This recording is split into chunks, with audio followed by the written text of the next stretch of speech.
मुझे अनुमति भर दे दीजिए माता कि मैं इसी क्षण वहां लौटकर उस दुष्ट का वध करूं। देवी कालरात्रि, शांत रहिए, स्वयं पर संयम रखिए। एक पापी के कारण इतना आवेशित होने में कोई लाभ नहीं। काल चक्र की नियंत्रक हैं आप, तो आपको तो यह भली भांति ज्ञात होना चाहिए कि यदि वो दुष्ट पापी कुपथ त्याग कर सुपथ पर नहीं आया तो शीघ्र उसका अंत सर्वथा निश्चित है। उचित है माता, यदि आप उसे कुछ और श्वासों का अवकाश देना चाहती हैं, तो वो आपका निर्णय है माता, किंतु मेरा मत स्पष्ट है। यदि आप उसे एक पल का भी जीवन और प्रदान करेंगी तो आप बहुत बड़ी भूल करेंगी माता, बहुत बड़ी भूल।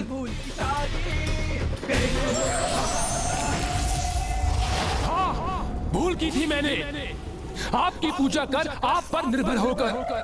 तो सुधार ले अपनी भूल, मुक्त कर दे मुझे, अपनी अधिष्ठात्री देवी होने के दायित्व से मुक्त कर दे मुझे।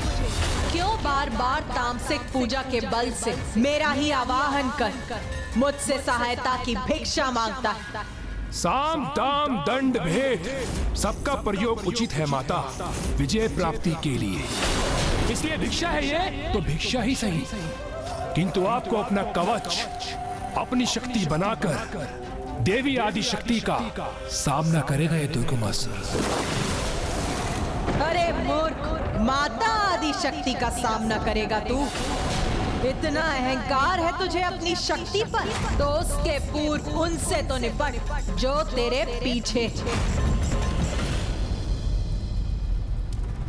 अर्थात जो छिपकर आक्रमण करेंगे तुझ पर, तेरे अपने असुर। माता, मुझे व्यर्थ में भयभीत करने का प्रयास ना करें। ऐसा कोई नहीं है जो दुर्गमासुर को दुर्बल समझे, जो मुझे चुनौती देकर आगे बढ़ने का दुस्साहस करे।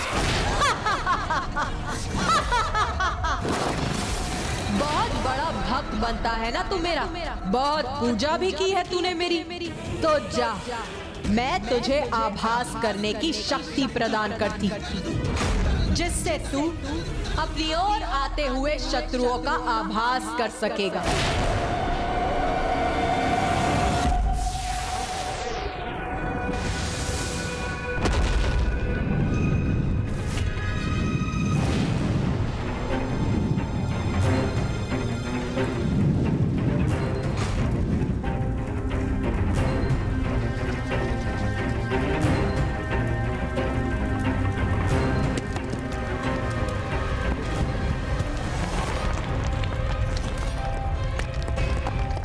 अरे ये क्या, सदा अपने स्थान पर स्थिर रहने वाला ये पर्वत अचानक गतिशील कैसे हो गया? दुर्बल अशक्त दुर्गमासुर, असुर राज का सिंहासन अब शोभा नहीं देता तुझे, क्योंकि तू उसके योग्य नहीं रहा। असुरों के सिंहासन पर अब यदि किसी का अधिकार है तो मेरा है। अरुणासुर का अधिकार है उस पर। अरुणासुर?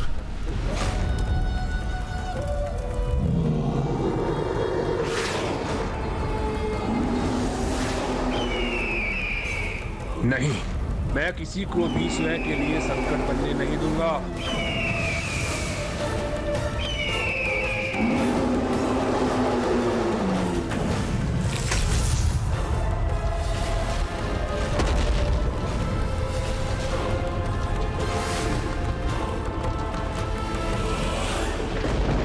क्या हुआ पुत्र गणेश?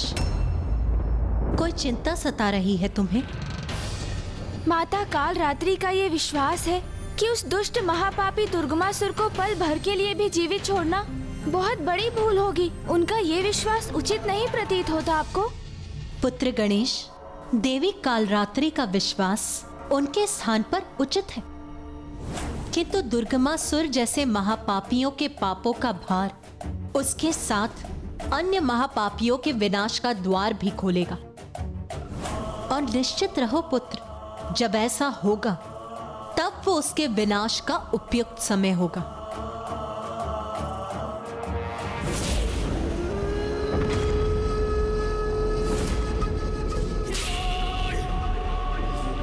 पाषाणकाय! पाषाणकाय! पाषाणकाय!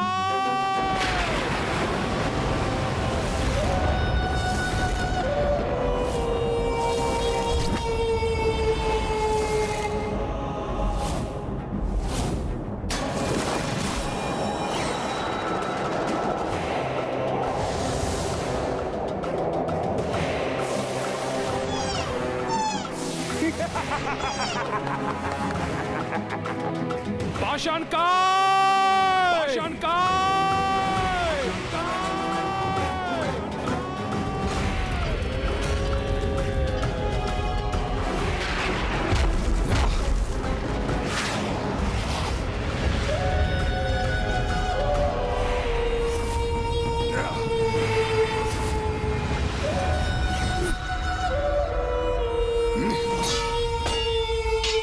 पाषाणकाय! ये कैसा दुस्साहस है तुम्हारा? क्या इस प्रकार प्रस्तुत होते हैं अपने महाराज के समक्ष? मैं महाराज हूं तुम्हारा, उचित सम्मान दो मुझे। और ध्यान से सुनो, मैंने तुम्हें यहाँ हाथ प्रयास के लिए नहीं बुलाया, अभी तो एक महत्वपूर्ण कार्य के लिए बुलाया है।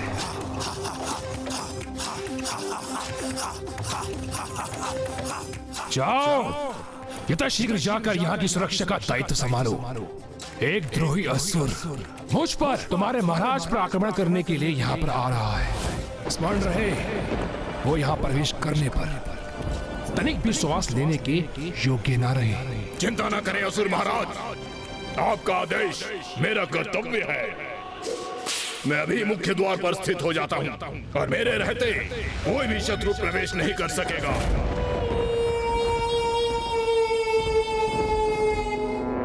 रुको, उचित है, किंतु सावधान रहना, वो कोई साधारण असुर नहीं है।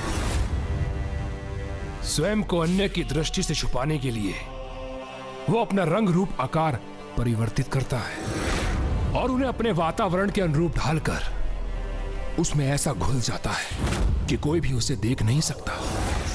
इसलिए सचेत रहना, कहीं वो तुम्हारी दृष्टि से ओझल ना हो जाए। यदि उसने ऐसा साहस किया तो मैं उसका अंत करूंगा।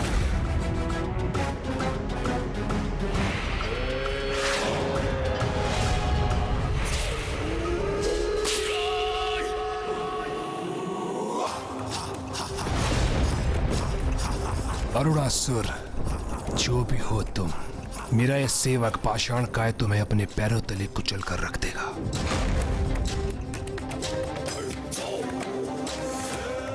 देखा माता, मैंने कितनी सरलता से भीतरी शत्रु को कुचलने का मार्ग ढूंढ लिया।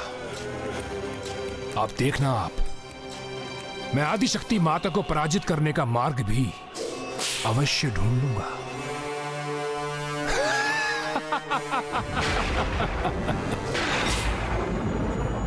माँ, प्रतीत होता है आपको जिस समय की प्रतीक्षा थी वो समय आ चुका है।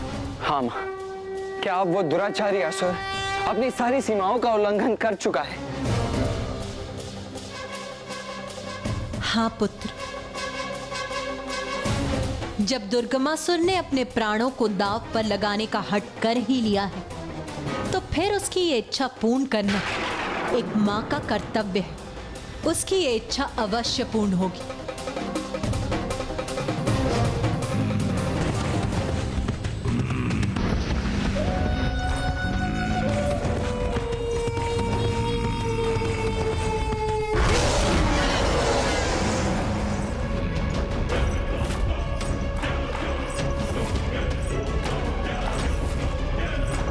शत्रु जो कोई भी हो, जो दिखाई दे अथवा नहीं, किंतु अंदर तो तभी जा सकेगा जब वो मुझे डिगा सकेगा।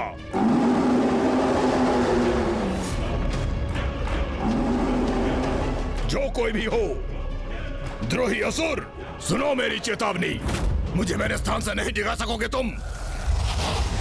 कहता था मुझे अपने स्थान से कोई नहीं डिगा सकता, लो डिगा ही नहीं दिया, अपितु अपने उदर में भी समाहित कर लिया तुम्हें। दुर्गमासुर, आ रहा हूँ मैं अपने सिंहासन पर स्थित होने, जिसका मैं ही अब एकमात्र अधिकारी हूँ।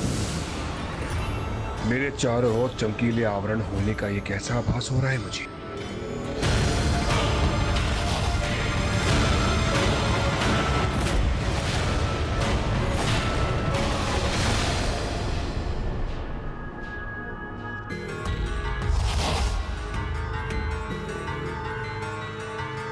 ये कैसा दृश्य है?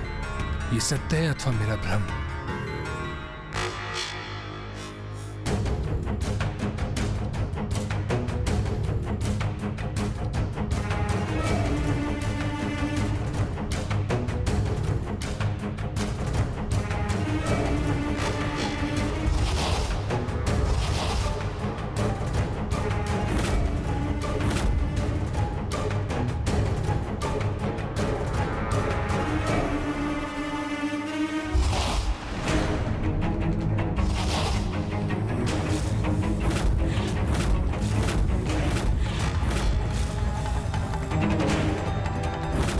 कहीं माता तो मेरी बुद्धि के साथ कोई क्रीड़ा नहीं कर रही है? ये दृश्य उनके द्वारा उत्पन्न भ्रम है अथवा वास्तव में ऐसा घटित हो रहा है? नहीं नहीं, कोई चिंता का कारण नहीं है। ये दृश्य कदापि सत्य नहीं हो सकते, क्योंकि पाषाण काय के होते हुए मेरे भवन में कोई प्रवेश कर ही नहीं सकता।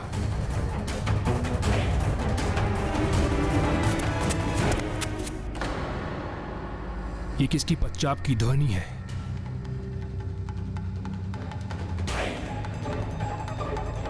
क्या वो यहां तक पहुंच चुका है?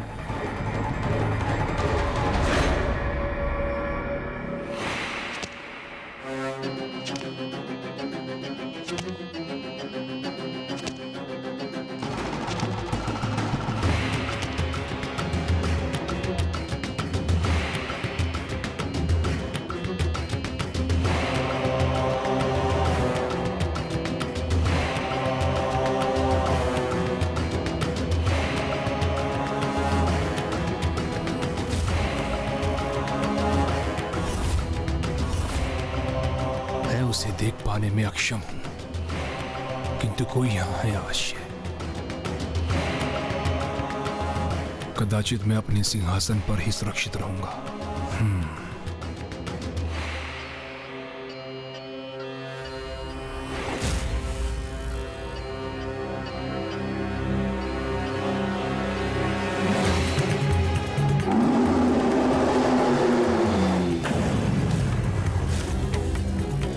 किसके श्वास लेने की ध्वनि सुनी है मैंने?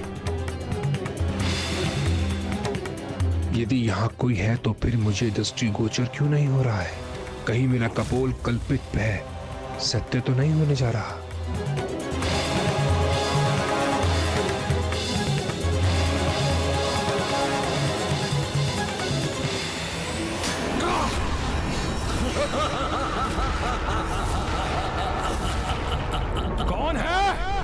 कौन है मेरे सिंहासन पर?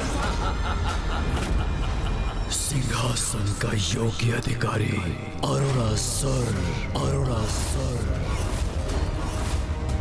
नवीन असुर सम्राट अरुणासुर।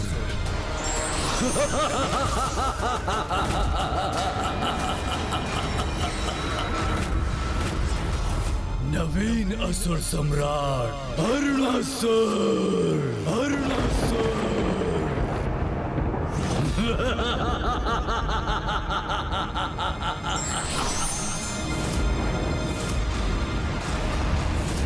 दुर्गमासुर, खड़क उठाने का कोई लाभ नहीं, क्योंकि खड़क के बल पर आई हुई सत्ता खड़क की धार मंद पड़ने पर मिट जाती है।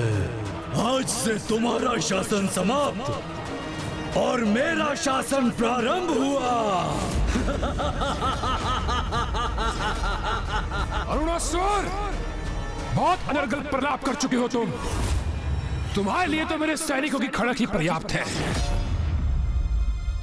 सैनिकों, वध कर दो इस दुष्ट का।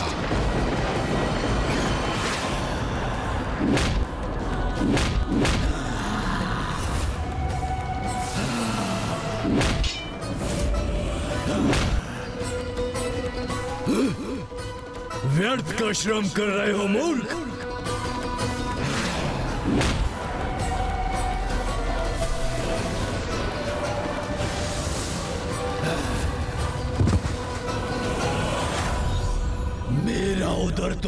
चुका है, फिर इसे कैसे अपना आहार बनाता।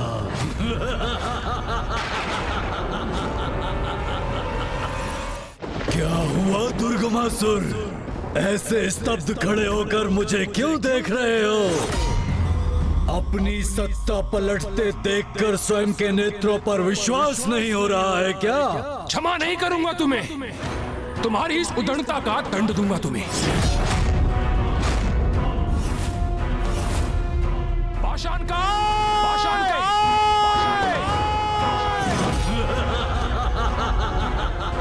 कितना भी पुकार लो उसे, किंतु वो यहाँ आएगा नहीं। मैं महाराज हूं उसका, मेरे आदेश का पालन अवश्य करेगा। उचित कहा तुमने, वो तो उसका प्रयास कर रहा है किंतु सफल नहीं होगा, क्योंकि जो एक बार मेरे उदर में समाहित हो गया वो कभी मुक्त नहीं होता।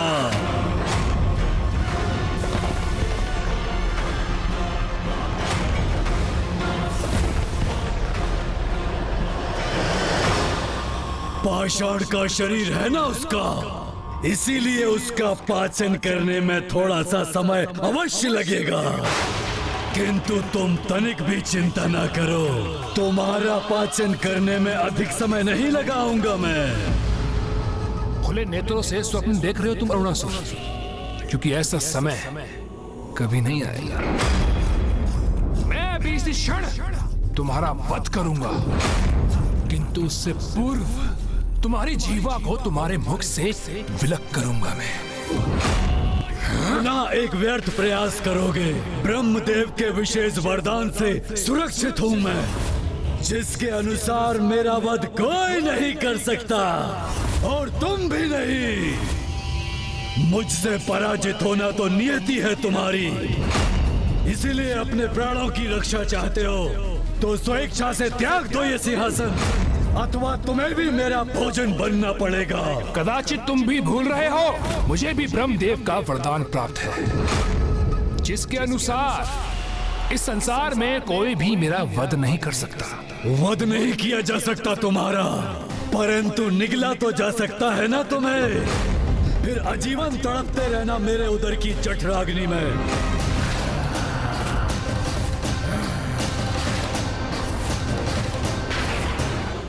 मैंने दुर्गमासुर को सुधरने के अनेकों अवसर प्रदान किए, किंतु अब वो अपने सभी अवसर गवा चुका है। युद्ध चाहता है ना वो, तो अब युद्ध ही होगा।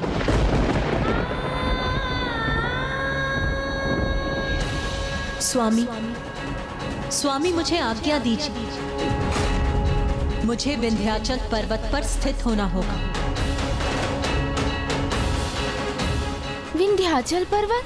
अर्थात अब उस असुर का अपनी नियति, अपने काल से भेंट करने का समय आ गया है। या देवी सर्वभूतेषु मारूपेण संस्थिता, नमस्तस्यै नमस्तस्यै नमस्तस्यै नमो नमः।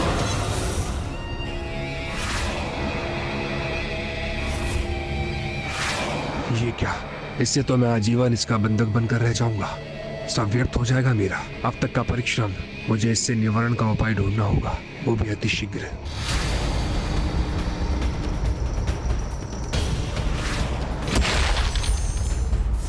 समझ गया मैं समझ गया, सब स्पष्ट हो गया मुझे। यही है हम असुरों की पराजय का कारण। हम अपने समुदाय में इतने घाती हो जाते हैं। बहुत दुख की बात है, बहुत दुख की बात है। तनिक भी एकता नहीं है असुरों में, और इसी कारण हम असुरों की सत्ता कभी स्थायी नहीं रह सकती। क्योंकि आज तुम मुझसे मेरा सिंहासन छीनोगे और कल को वो तुमसे तुम्हारा सिंहासन छीन लेगी। कौन छीनेगी मुझसे मेरा सिंहासन? वही देवी जो मेरी, तुम्हारी और तुम्हारे साथ साथ सभी असुरों की शत्रु है, जिसने प्रबल प्रतापी महिषासुर का वध किया था और हमारे महाराज महाशक्तिशाली शुंभ निशुंभ का भी वध कर दिया था।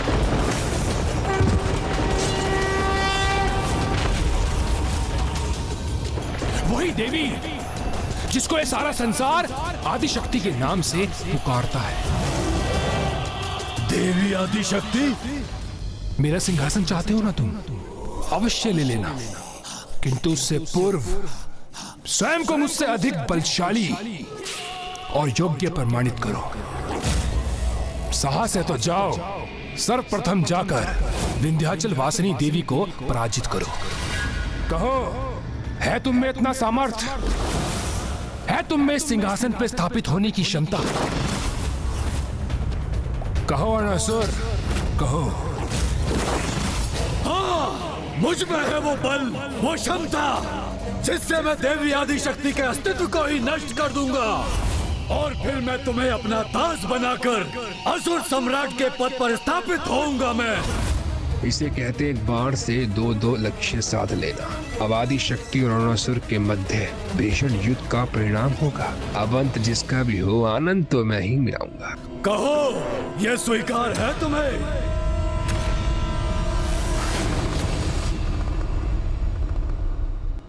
स्वामी, अब मेरा विंध्याचल पर्वत प्रस्थान करने का समय आ गया, क्योंकि अब पुनः एक बार देवताओं और असुरों का महासंग्राम होने वाला। अभी घटित होने वाली सभी घटनाएं उसी की पूर्व सूचना दे रही।